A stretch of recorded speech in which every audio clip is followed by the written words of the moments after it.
Po duhet me ju imitu se dhe mu po më interesojnë qa menoni ju për qëta. Që shesheni që tash politikisht Kosovën?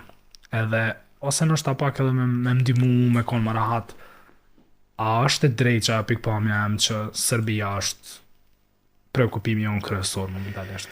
Natyrisht, ne jemi në konflikt të papërfunduar, sepse shteti është i përfunduar në kuptimin e kufive të vetë, në kuptimin e pranisë dhe shtërirjes së pushtetit të vetë, gjithandej, por konflikti i papërfunduar me Serbin ka implikime dhe deformon në një formë, më thonë, edhe mendimin politik. Ka qenë problemi sigurisë, vazhdon të jetë problemi sigurisë, dhe gjithmonë duhet jemi të gatshëm që të jetë problemi sigurisë, përderisa të mos arrijmë marrëveshje paqe me Serbinë. Është obligim i kësaj gjenerate.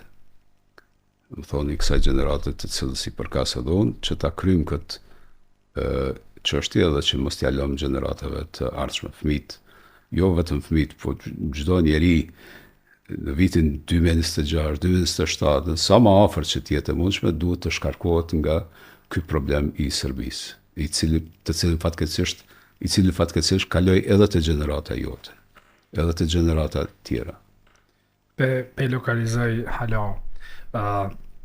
ka ndru diqysh në Kosovë emnat e politikanëve, sot i kena Lumirin, Albinin, Memlin, nëse veç që Ramushi s'ka ndru.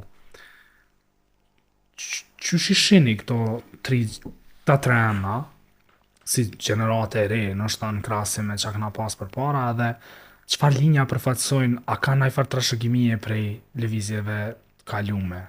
Për Albinin të di që është Demaci, po për shembull Lumiri, Memli. Po është, domethënë, lajmi i mirë është evolucioni i partive politike. Unë po shoh te këto fushatat zgjedhore lokale e personalitetet, domethënë të rinj të cilët po dalin për asamblejist nga të gjitha partitë politike, janë të rinj të rritur paka shumë mbas lufte, kanë një nocion bashkohor, niveli polarizimit i këtyre kandidatëve mes vete është shumë më i vogël. Këta, domethënë, janë produkt të një Kosove të lirë. Dhe unë shpresoj që niveli polarizimit të zbres edhe në nivel të liderëve politik. Fundit ata janë rrit në Kosovën e lirë, një shumicë e tyre. Dhe ky tranzicion e merr formën e vet. Nuk, më thonë, e kemi te kalu fazën e liderëve historik, dhe gjithnjë më shumë do të ketë nevojë për analizë. Natyrisht kjo konfrontohet pastaj me ato që ka thënë më herët, që politika është shndruar në spektakël dhe ka një nevojë gati si këta që mësohen me pije me sheqer, që të ndëgjojnë çdo natë më shumë spektakël se sa ndonjë analizë të thukët mendore. A plot njerëz bojnë këtë pyetje? A shihni ju vetën aktiv në politikë, në udhëheqje të nga institucioni? A e keni qëtë ambicje, edhe nëse po, cila është fusha në cilën e shihni vetën? Rënum, domethënë, prej momentit kur politika më ka kap mu, edhe gjeneratën time në atë kohë, domethënë në vitet 80, është një ndërlidhje e natyrshme, pak a shumë është, domethënë aktiviteti publik është i atill sepse jam pjesë e gjeneratës, domethënë më kam filluar vitin 1989, pak a shumë më herët si gazetar, por pastaj me aktivizmin politik, me rënien e murit të Berlinit, dhe tash jemi në një kohë kur bota ka ndryshuar në mënyrë dramatike, nuk është më bota e post murit të Berlinit, po është një botë tjetër, dhe unë prap kam obligim të mbaj aktivizmin tim publik, pjesë e kësaj është edhe kjo që po bëjmë. Kështu që nuk kam pas ndonjë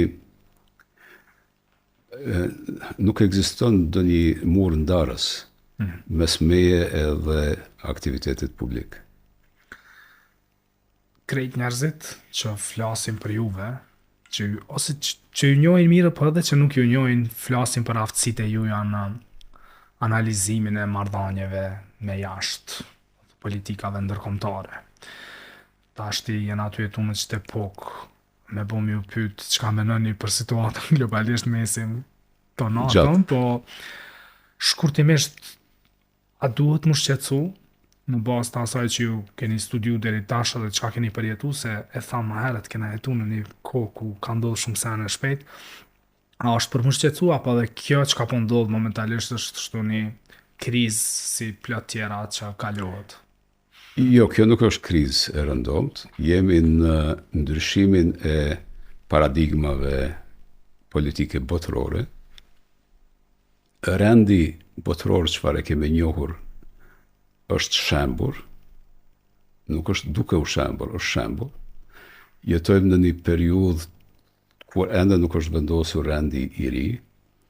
Rendi i ri vendoset çdo ditë, me veprime, me luftra, me marrëveshje, me shpike teknologjike, me tjera. Do të thonë, rendi i ri vendoset në Ukrainë, rendi i ri vendoset në Palestinë, rendi i ri vendoset në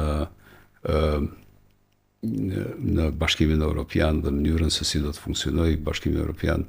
Rendi i ri vendoset me faktin që Kina ka sot mbi 80% apo 90% mbi 90% të paneleve diellore prodhohen në Kinë. Kjo është pjesë e vendosjes së rendit të ri. Rendi i ri është nëse Arabia Saudite, Emiratet, Katari të tjera krijojnë një lloj pushteti energjetik i cili pastaj ndërlidhet me inteligjencën artificiale. Më thonë, krejt këto janë fenomenet të cilat do përcjellin, të cilat do të vendosin parametrat e rendit të ri ndërkombëtar. Ne kemi një fat që pak a shumë shtetësi, jo pak a shumë, por shtetësia jonë është vendos para se të shembej rendi i ri botëror, kështu që kemi të integruar shtetësinë në mënyrën se si do ta ndërtojmë rendin e ri ndërkombëtar. Është jashtëzakonisht sfiduese. Do të thonë, është një moment shumë sfidues. Është një moment i cili kërkon kohezion shoqëror në Kosovë, kërkon bashkim politik në Kosovë, kërkon vendime strategjike për ardhmërinë, kërkon që të kalohen këto kriza dhe kërkon që mos të akuzohen njëri tjetrin çdo natë se jo ti shkele kushtetutën, jo ti nuk e shkele, jo ti bën kështu që këtu jemi.